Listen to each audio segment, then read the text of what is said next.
That's good. Let's get it. The only thing you can control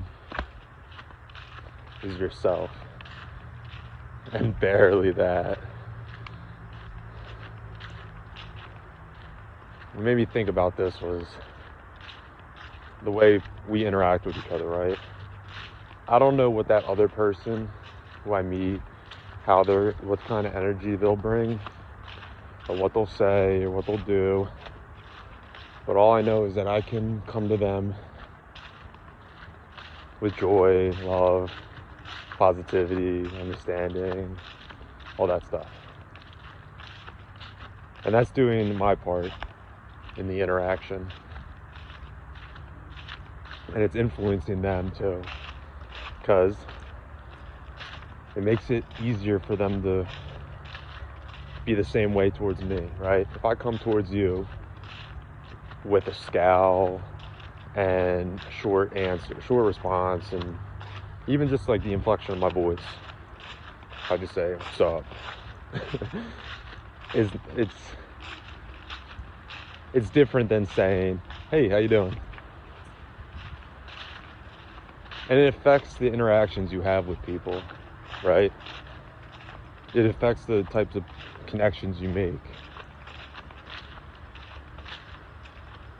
Because, right, you never know the person you walk by on the trail, what type of interaction you could have, or you should have, right?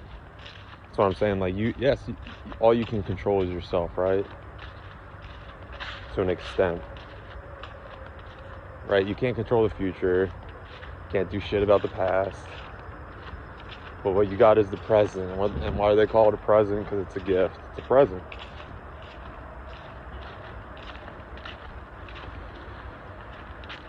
So yeah, you should, in some regards. Okay, so I'll give an example, right? I used to be big into trail running. And I believe it taught me a lot about life. Because when you're running on a trail, when you're running in the woods, it's a little different than running on flat pavement, right? There's roots and rocks and whatnot.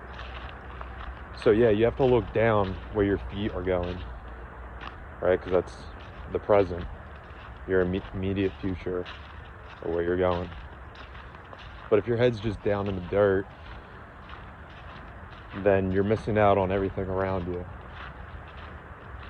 And then at that point, it's like you can't see necessarily where you're going or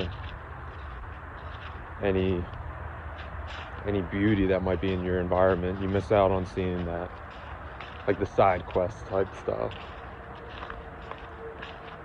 So I believe I learned to develop the balance between like my vision, because you got a little box, right, that you see out of. So at the bottom of the box, you want to be able to see any objects or distractions that are in your path in the present. But also you want to be looking kind of not directly ahead, because then you miss the present and then you're tripping on shit, right? So you want the nice balance in between the present and the future. And the way I see it, it's almost like it's like you're locked in. It's like a gaze, right? Right? You see this with fighters. It's like, where are they looking? Well, they're not looking at you in your eyes.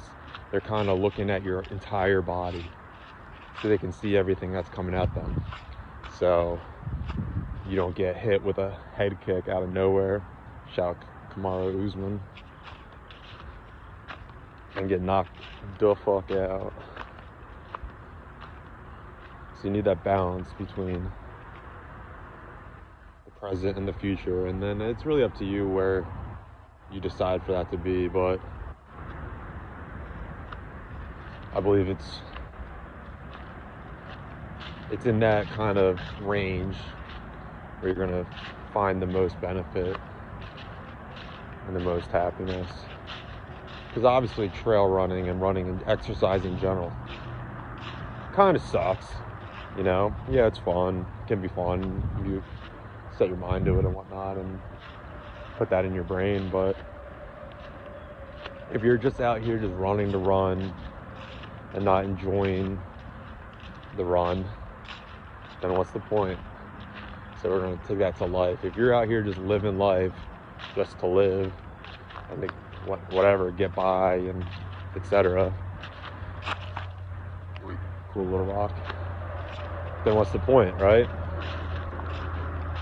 I was watching Andrew Huberman and Jordan Peterson podcast a little bit earlier, and we just talk about like dopamine and how it's really the anticipation of something you want or something that excites you, which is most stimulating.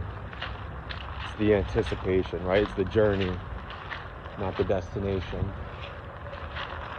We'll say last story too, because I was talking to a buddy about this today, about women.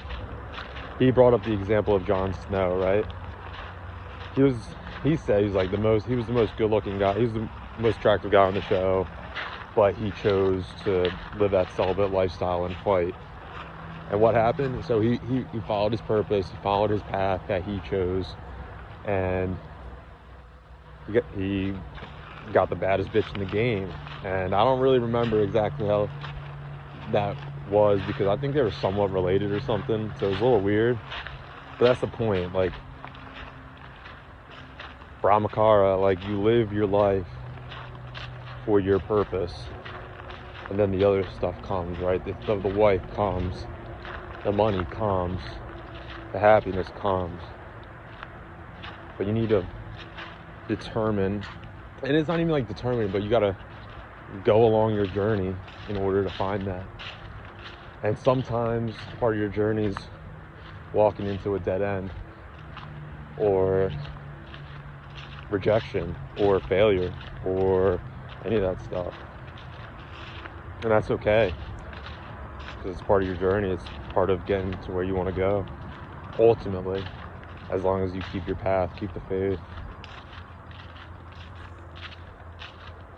So keep good intentions in your life, and good things will come. And even if they don't seem like it in the moment, they will.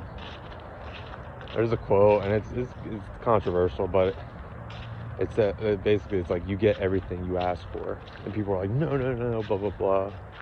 But what if that's true? What if you get everything you want, and the reason people don't actually get what they want is because they give up along the way and settle for less? So don't settle for less. I'm definitely going to watch this a few times, because I feel like I talked about some important shit. Hope you do too. Hope you enjoy this video. Hope you enjoy your day and your life. Keep that balance of the present and the future, and don't look back. Peace.